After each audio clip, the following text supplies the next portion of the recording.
Once again, welcome back to KC's Classes. KC's Classesന്റെ മറ്റൊരു വീഡിയോയിലേക്ക് എല്ലാവർക്കും സ്വാഗതം. This is Kiran CS. വളരെ ഇമ്പോർട്ടൻ്റ് ആയിട്ടുള്ള ഒരു അപ്ഡേഷൻ ആണ് ഇപ്പം കമ്മ്യൂണിക്കേറ്റ് ചെയ്യാനുള്ളത്. ഇന്ന് കാലത്ത് മുതൽ ഏറ്റവും കൂടുതൽ കുട്ടികൾ ചോദിച്ചിട്ടുള്ള ആ ചോദ്യത്തിനുള്ള മറുപടി വീണ്ടും യൂണിവേഴ്സിറ്റിയുടെ ഭാഗത്ത് നിന്ന് വന്നിരിക്കുകയാണ്. ഓഗസ്റ്റ് 2 വരെയുള്ള എല്ലാ എക്സാംസും യൂണിവേഴ്സിറ്റി പോസ്റ്റ്പോൺ ചെയ്തിരിക്കുകയാണ്. നമ്മൾ പ്രതീക്ഷിച്ചത് തന്നെയാണ് ഈ ഒരു അവസരത്തിൽ എക്സാംസ് ഉണ്ടാവാനുള്ള സാധ്യത ഇല്ല എന്നുള്ളത്.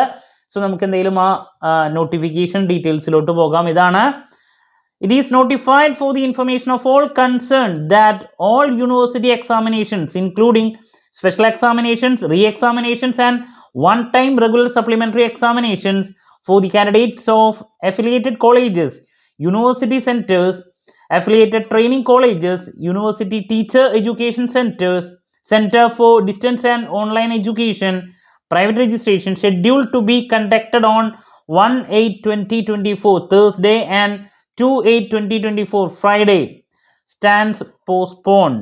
Revised dates of the postponed examinations will be announced later. അപ്പോൾ 1-ാം തീയതിയും 2-ാം തീയതിയും ഈ 2 ദിവസവും നടത്താൻ ഉദ്ദേശിച്ചിട്ടുണ്ടായിരുന്ന എല്ലാ എക്സാംസും പോസ്റ്റ്പോൺ ചെയ്തിരിക്കുകയാണ്. അപ്പോൾ MCOM സെക്കൻഡ് സെമസ്റ്ററിൻ്റെ 2 എക്സാംസും പോസ്റ്റ്പോൺ ചെയ്തിരിക്കുകയാണ്.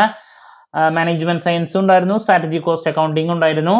അപ്പോൾ ഇനി അതിൻ്റെ ഡേറ്റ് പിന്നീട് അറിയിക്കുമെന്നാണ് പറഞ്ഞിട്ടുള്ളത്. ഈ ഒരു അവസരം നമുക്കറിയാം, 100-ലധികം വരുന്ന നമ്മുടെ സഹോദരങ്ങൾ നമ്മളെ വിട്ടുപിരിഞ്ഞ ഒരു അവസരത്തിൽ എക്സാം വയ്ക്കാനുള്ള സാധ്യതയില്ല എന്നുള്ളത് നമുക്ക് 100% ഉറപ്പ് തന്നെയായിരുന്നു. അപ്പം ഇനി എക്സാമിനെ റിലേറ്റ് ചെയ്തിട്ടുള്ള മറ്റ് എല്ലാ അപ്ഡേഷൻസിനും നമ്മുടെ ചാനൽ ഫോളോ ചെയ്യുക. എല്ലാ അപ്ഡേഷൻസും പ്രോപ്പറായിട്ട് നിങ്ങളിലോട്ട് എത്തിക്കുന്നതായിരിക്കും കേട്ടോ. എന്ത് ഡൗട്ട് ഉണ്ടെങ്കിലും കമൻറ്റ് ചെയ്യുക, അതിനുള്ള മറുപടി ഞാൻ വീഡിയോസിലൂടെ നൽകുന്നതായിരിക്കും. മറ്റൊരു വീഡിയോയുമായി വീണ്ടും കാണാമെന്നുള്ള പ്രതീക്ഷയോടെ നിർത്തുന്നു. This is Kiran CS signing of.